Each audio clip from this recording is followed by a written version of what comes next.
नमस्कार दोस्तों, आप सभी कैसे हैं। इस भाग में हम आपके लिए कन्या राशि के दर्शकों का 2024 का वार्षिक राशिफल के बारे में बताएंगे।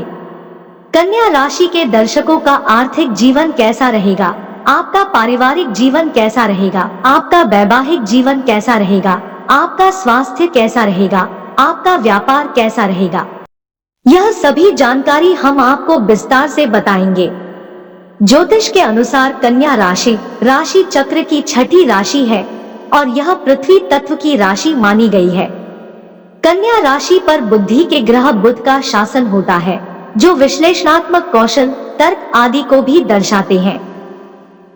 वार्षिक राशिफल के अनुसार शनि ग्रह आपके छठे भाव में रहेंगे और छाया ग्रह राहु और केतु आपके पहले और सातवें भाव में रहेंगे और ज्यादा अनुकूल परिणाम नहीं प्रदान करेंगे। वर्ष की पहली छमाही अप्रैल के अंत तक आपके लिए ज्यादा अनुकूल नहीं साबित होगी, क्योंकि बृहस्पति अष्टम भाव में स्थित होंगे और बृहस्पति की यह स्थिति आर्थिक पक्ष, लाभ आदि के संदर्भ में अनुकूल नहीं रहने वाली है। इसके बाद कन्या राशि वार्षिक राशिफल के अनुसार पारिवारिक जीवन के दृष्टिकोण से 1 मई से पहले पारिवारिक जीवन के संदर्भ में परिणाम उतने उत्साहजनक नहीं नजर आ रहे हैं, क्योंकि बृहस्पति चंद्र राशि के संबंध में अष्टम भाव में मौजूद रहेंगे।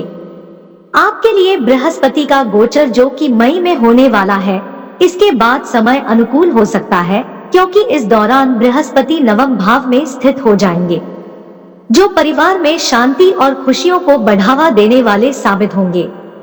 अप्रैल के बाद इस वर्ष के दौरान शुभ अवसरों का आनंद लेने में आप कामयाब होंगे, क्योंकि बृहस्पति आपकी चंद्र राशि के नवम भाव में स्थित होंगे, जो आपके परिवार में सद्भाव को बढ़ाएंगे।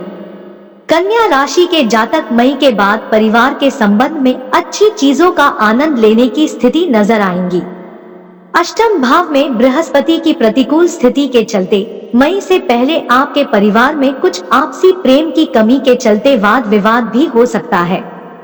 अष्टम भाव पर शनि की दृष्टि होने से आपके घर में संपत्ति संबंधी विवाद होने की आशंका के आसार नजर आते हैं। परिवार में किसी सदस्य को स्वास्थ्य संबंधित परेशानियां हो सकती हैं। इस वर्ष के दौरान आपके परिवार में वाद विवाद भी होने के आसार नजर आते हैं। कन्या राशि के दर्शकों के वार्षिक राशिफल के अनुसार वैवाहिक जीवन और प्रेम संबंधों के अनुसार अप्रैल तक का समय ज्यादा अनुकूल नहीं कहा जा सकता है, क्योंकि बृहस्पति अष्टम भाव में होंगे, छाया ग्रह राहु सप्तम भाव में होंगे और केतु प्रथम भाव में होंगे, जो आपके और आपके पार्टनर के बीच कुछ मनमुटाव की भावना पैदा कर सकते हैं। ग्रहों की यह स्थिति विशेष तौर पर उन लोगों के लिए कड़वाहट पैदा कर सकती है जो पहले से ही प्रेम संबंध में है, और जो लोग शादीशुदा है उनके रिश्ते में भी थोड़ी कड़वाहट आने की आशंका है।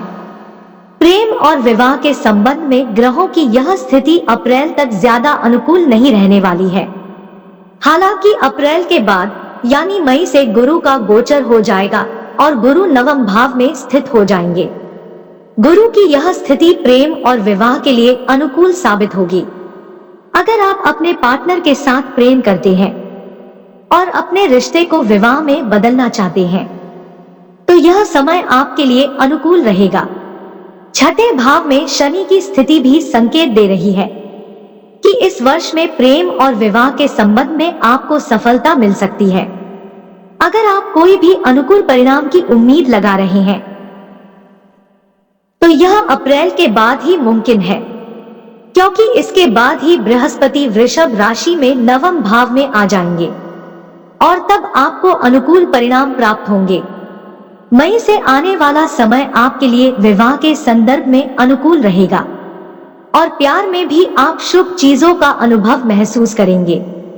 छाया ग्रह राहु और केतु की सप्तम और प्रथम भाव में स्थिति आपके प्यार के रिश्ते में कुछ मतभेद अवश्य पैदा कर सकती है, जिससे आपकी खुशियों में कमी आ सकती है। इस वर्ष के दौरान आपको प्रेम और विवाह के संबंध में ज्यादा मेहनत करने की आवश्यकता पड़ेगी। प्रेम और विवाह के शुक्र ग्रह 12 जून से 24 अगस्त की अवधि के दौरान गोचर करेंगे और यह समय आपके लिए बेहद शुभ और अनुकूल साबित होगा। कन्या राशि के दर्शकों के लिए वार्षिक राशिफल के अनुसार स्वास्थ्य की दृष्टि से अप्रैल से पहले बृहस्पति अष्टम भाव में मौजूद होंगे, राहु सातवें भाव में होंगे और केतु पहले घर में होंगे, जिसके चलते कन्या राशि के दर्शकों को स्वास्थ्य पक्ष में मिश्रित परिणाम प्राप्त हो सकते हैं। राहु और केतु इस वर्ष में पहले और सातवें घर में मौजूद रहकर आपको स्वास्थ्य संबंधित दिक्कतें जैसे पैरों में दर्द, पाचन संबंधित परेशानियां दे सकते हैं। लेकिन छठे भाव में शनि की स्थिति स्वास्थ्य संबंधित इन समस्याओं को दूर करने में आपकी मदद भी करेगी। मई से बृहस्पति नवम भाव में गोचर कर जाएंगे और आपकी चंद्र राशि पर दृष्टि डालेंगे। बृहस्पति की दृष्टि से आपकी सेहत ठीक रहेगी और स्वास्थ्य पक्ष में स्थिरता बनी रहेगी। इस वर्ष कन्या राशि के जातकों को पैरों, जांघों आदि में दर्द का सामना करना पड़ सकता है, लेकिन वही बृहस्पति की दृष्टि आपके जीवन से परेशानी को दूर करने में आपकी मदद करेगी। राहु और केतु की प्रतिकूल स्थिति के चलते आपके जीवन में मानसिक तनाव बढ़ सकता है, इसीलिए आपको खुद को फिट रखने पर ज्यादा ध्यान देने की आवश्यकता होगी। मई के बाद बृहस्पति का गोचर नवम भाव में हो जाएगा, जो आपके लिए अनुकूल रहेगा। वर्ष के लिए छठे भाव में शनि की स्थिति स्वास्थ्य संबंधित समस्याओं को दूर करने में आपकी मदद करेगी। आपके लिए यह वर्ष इस बात की तरफ भी इशारा करता है कि इस वर्ष आपको स्वास्थ्य संबंधित कोई बड़ी परेशानी नहीं होने वाली है। साथ ही आप योग, ध्यान, व्यायाम आदि में शामिल होकर अपने स्वास्थ्य को और भी उत्तम बना सकते हैं। कन्या राशि के दर्शकों का वार्षिक राशिफल के अनुसार आर्थिक स्थिति के आधार पर इस बात की तरफ संकेत करता है कि अप्रैल तक यानी वर्ष की पहली छमाही के दौरान आपके लिए आर्थिक स्थिति ज्यादा अनुकूल नहीं नजर आ रही है, क्योंकि आठवें भाव में बृहस्पति, सप्तम में राहु के चलते आपके जीवन में खर्च बढ़ने वाले हैं। प्रथम भाव में केतु भी आपके लिए आर्थिक संकट पैदा करने वाला साबित हो सकता है। वर्ष की दूसरी छमाही आर्थिक संदर्भ में आपके लिए शुभ साबित हो सकती है, क्योंकि इस दौरान शुभ ग्रह बृहस्पति चंद्र राशि के नवम भाव में विराजमान हो जाएंगे और जिसके चलते आप धन संचित करने में कामयाब होंगे। इसके अलावा अगर आप कोई नया निवेश करना चाहते हैं या कोई भी बड़ा आर्थिक फैसला लेना चाहते हैं, नई संपत्ति खरीदना चाहते हैं, तो आप मई के बाद ऐसा कर सकते हैं, क्योंकि नवम भाव में स्थित बृहस्पति का आपको भरपूर आशीर्वाद मिलेगा और आपको सफलता भी मिलेगी। मई के बाद उन पर आप अच्छी तरह से अमल करते नजर आएंगे। मई से यानी वर्ष की दूसरी छमाही आपके लिए धन के संदर्भ में ज्यादा शुभ परिणाम प्राप्त होने के आसार नजर आते हैं, क्योंकि इस दौरान बृहस्पति आपके नवम भाव में स्थित होंगे, राहु सप्तम भाव में होंगे, केतु प्रथम भाव में। यह स्थिति आपके जीवन में फिजूल खर्चे बढ़ाने वाली साबित हो सकती है, जिससे आपके जीवन में थोड़ी परेशानी और व्यर्थ की चिंता होने की आशंका है। इसके अलावा इस वर्ष प्रथम भाव में मौजूद केतु आपको आध्यात्मिक उद्देश्यों के संबंध में धन खर्च करने के लिए प्रेरित कर सकते हैं। कन्या राशि के दर्शकों के लिए वार्षिक राशिफल के अनुसार करियर की दृष्टि से इस वर्ष शनि ग्रह छठे भाव में विराजमान है। ऐसे में बृहस्पति 1 मई से नवम भाव में रहेंगे और आपको करियर में स्थिरता का आशीर्वाद प्रदान करेंगे। वहीं राहु वर्ष में सप्तम भाव में और केतु प्रथम भाव में रहेंगे, जिसके चलते आपको नौकरी संभालने में थोड़ी अधिक सावधानी बरतने की आवश्यकता पड़ेगी, क्योंकि काम के दबाव के चलते आपसे गलतियां होने की और काम में एकाग्रता की कमी देखने को मिल सकती। प्रथम भाव में केतु आपको बहुत ज्यादा ज्ञान प्राप्त करने में सक्षम बना सकते हैं और इस ज्ञान को आप अपने काम करने और सफलतापूर्वक उन्नति करने में उपयोग कर सकते हैं।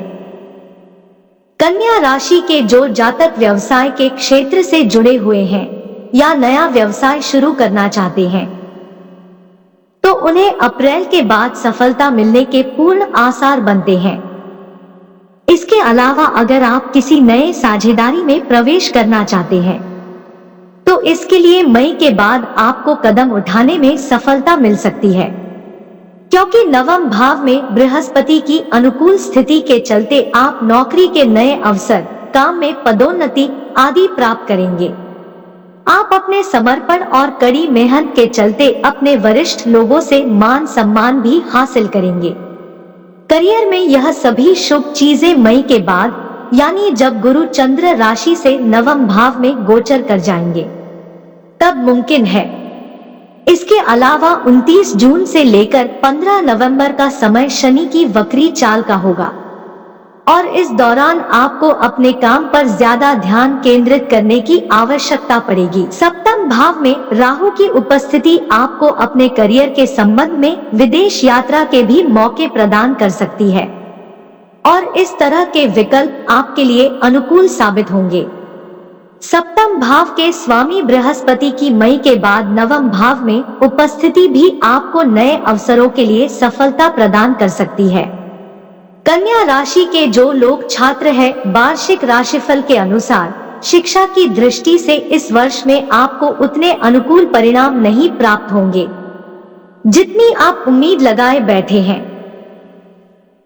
क्योंकि बृहस्पति चंद्र राशि के संबंध में अष्टम भाव में होंगे और अप्रैल तक बृहस्पति की यह स्थिति आपके कार्य को थोड़ी सुस्ती देने वाली साबित हो सकती है। चंद्र राशि के संबंध में नवम भाव में बृहस्पति आपकी पढ़ाई के लिए शुभ साबित हो सकते हैं और तब आपको अच्छे परिणाम देखने को मिल सकते हैं। शुभ ग्रह बृहस्पति की यह स्थिति आपको शिक्षा के संदर्भ में उन्नत और अनुकूल परिणाम प्रदान करने के संकेत दे रही है। आपके छठे भाव में शनि की स्थिति पढ़ाई में उन्नति और अध्ययन के लिए आपके प्रयासों को बढ़ावा देगी, जिससे आपको शिक्षा में सफलता मिलेगी। पढ़ाई के लिए बुध ग्रह 7 जनवरी से लेकर 8 अप्रैल तक अनुकूल स्थिति में रहेंगे और यह अवधि पढ़ाई के लिए अच्छी उन्नति प्रदान करने और आगे बढ़ने में मदद करेगी। सप्तम भाव में राहु और प्रथम भाव में केतु की स्थिति पढ़ाई के संदर्भ में आपके विकास के लिए ज्यादा अनुकूल नहीं साबित होगी, लेकिन पहले भाव में केतु की उपस्थिति आपको पढ़ाई में ज्ञान विकसित करने और आपकी बुद्धि को विकसित करेंगे। इससे आपको अवश्य शुभ फल की प्राप्ति होगी। इसी के साथ आप सभी के लिए जय श्री कृष्णा, जय माता दी।